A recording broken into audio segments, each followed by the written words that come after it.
سینمای ترکیه به شدت در حال رشد و هر سال در حال ساخت فیلم‌های با کیفیت تریه. توی این ویدیو قرار 8 سریال تاپ و درجه 1 سال 2020 سینمای ترکیه رو به شما معرفی کنیم.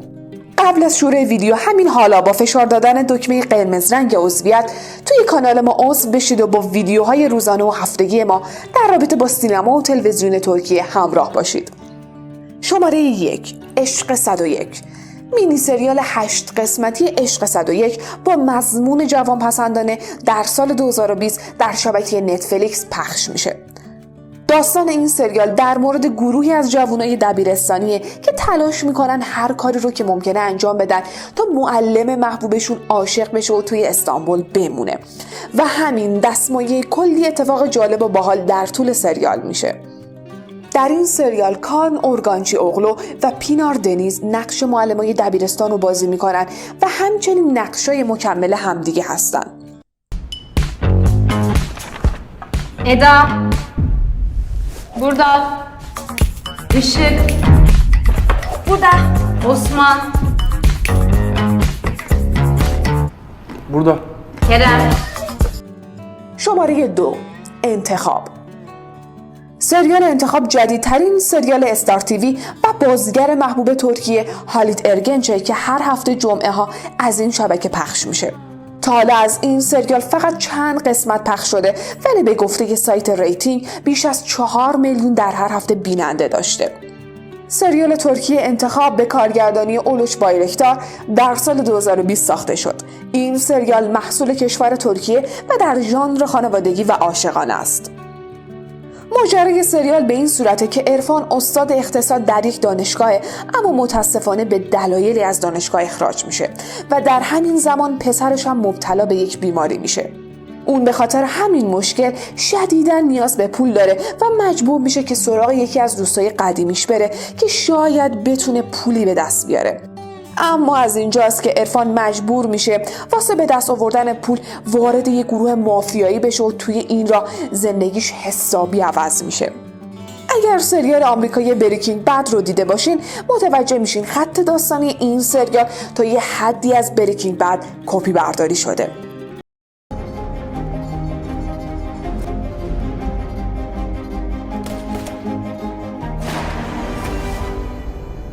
Ya iyi bir insan olup her şeyi kaybedeceğim.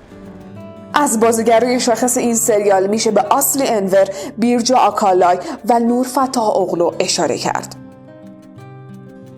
شماره 3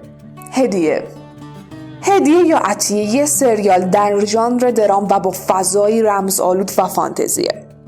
اوزان آچیکتان کارگردان مشهور ترکیه‌ای کارگردانی این سریال رو به عهده داره و ساختش به وسیله نتفلیکس ترکیه انجام شده.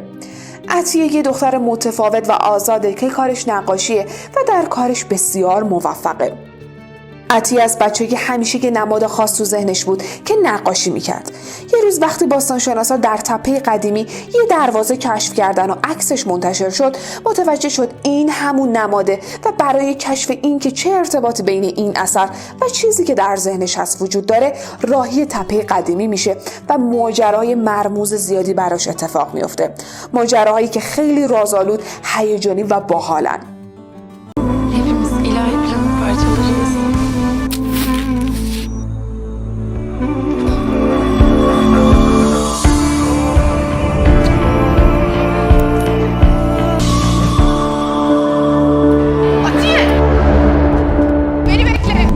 بازیگر نقش عطیه برنساد یکی از محبوب ترین بازیگرای ترکیه است که ایرانی‌ها بیشتر با نقش فاطمه گل میشناسنش.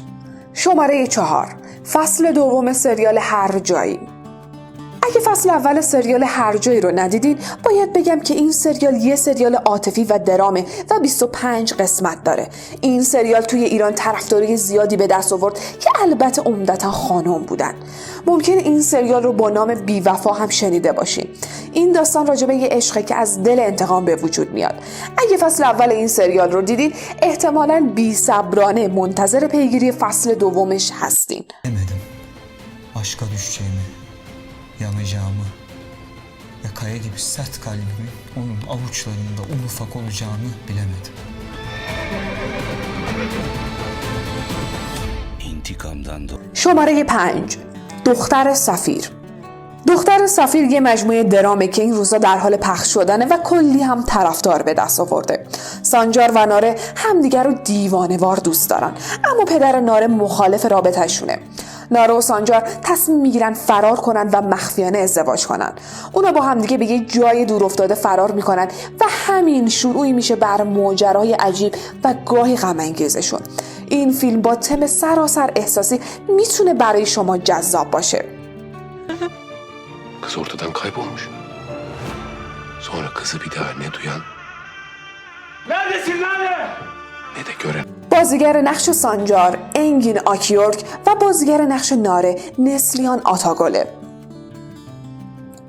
شماره 6. خانه‌ای که متولد شدی سرنوشت توست. سریال جدید شبکه تیوی 8 ترکیه با بازی دمت اوزدمیر و ابراهیم چلیکون اساسی ترین سوال بشریت را مطرح کرده و سعی در پاسخ دادن به اون رو داره. آیا انسان‌ها توان تغییر سرنوشت خودشون رو دارن؟ داستان سریال درباره عشق مهدی و زینبه که در کودکی رنج بسیاری کشیدن و زندگی سختی رو تجربه کردن و روح اونا پر از زخمایی که حتی پس از گذشت سالها از کودکیشون هنوز التیام پیدا نکرده. دو روحی که نسبت به هم احساس تعلق پیدا میکنن و در این سفر داستان عشقشون رو با زبان و کلماتی دیگه بیان میکنن. زینب دانشجوی رشته حقوقه و بین دو زندگی متفاوت گیر کرده. از طرفی مهدی مردی شجاع، ایثارگر و در عین حال تنهاست که ابتدا مسئولیت خانواده خودش و بعد مردم محلش رو به عهده میگیره. همه مهدی رو دوست دارن. این دو نفر در یک nokta به هم میرسن و داستان پرفراز و فرود سریال رو رقم میزنن. Ben mi haksızım? Allah beni kahretsin ki seni koruyamadım. Ama artık buna izin veremem. Kısaydı ama değişikti ya seni tanımak. Ben de hep güzel kalacaksın.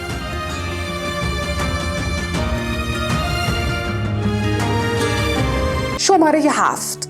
گذشته عزیز. این سریال ترکی فیلمبرداریش در شهر ازمیر شروع شده و قراره در شبکه استار تیوی پخش شه.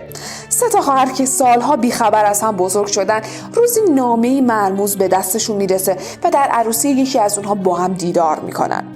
در شب عروسی خودشون رو در وضعیتی که اصلاً انتظارش رو نداشتن پیدا میکنن. 3 خواهری که یکی از اونا موزیسین، یکی دکتر و یکی دیگه هم صاحب باغ‌های بی‌در و پیکر انگوره. بعد از اتفاق اون شب از محله زیبای باغچه آفتابی نمیتونن بیرون بیان و مجبور میشن با همدیگه زندگی کنن. این اجبار که حاصل یک تنش بزرگه در عین حال حس خواهری دوستی و ایستادگی رو به اونا نشون.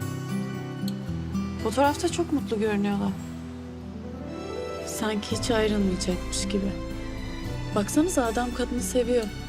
Nasıl da aşkla bakıyor yüzüne. Evladını terk eden insanlar kalpsizdir. از بازیگرای شاخص این سریال میشه به سفدا ارگینچی اشاره کرد. شماره 8. خیزش امپراتوری عثمانی. این سریال داستان جنگی تمام عیار برای فتح قسطنطنیه بین سلطان محمد دوم پادشاه عثمانی و کنستانتین 11 امپراتور رومه. قسطنطنیه علاوه بر موقعیت جغرافیایی بسیار مهمی که داره برای حکمرانان یک نماد محسوب میشه.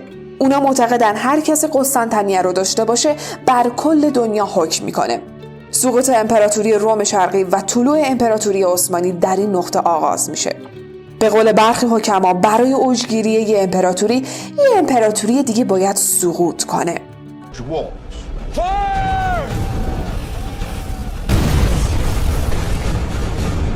Tell me something. اگه خوشتون از داستانهای تاریخی میاد این سریال رو از دست ندین. به نظر شما کدوم یکی از این سریال‌ها از بقیه بهتره؟ اگه این ویدیو رو دوست داشتین حتما همین حالا توی کانال ما عضو بشین. با لایک ویدیو به ما کلی انرژی و انگیزه میدین.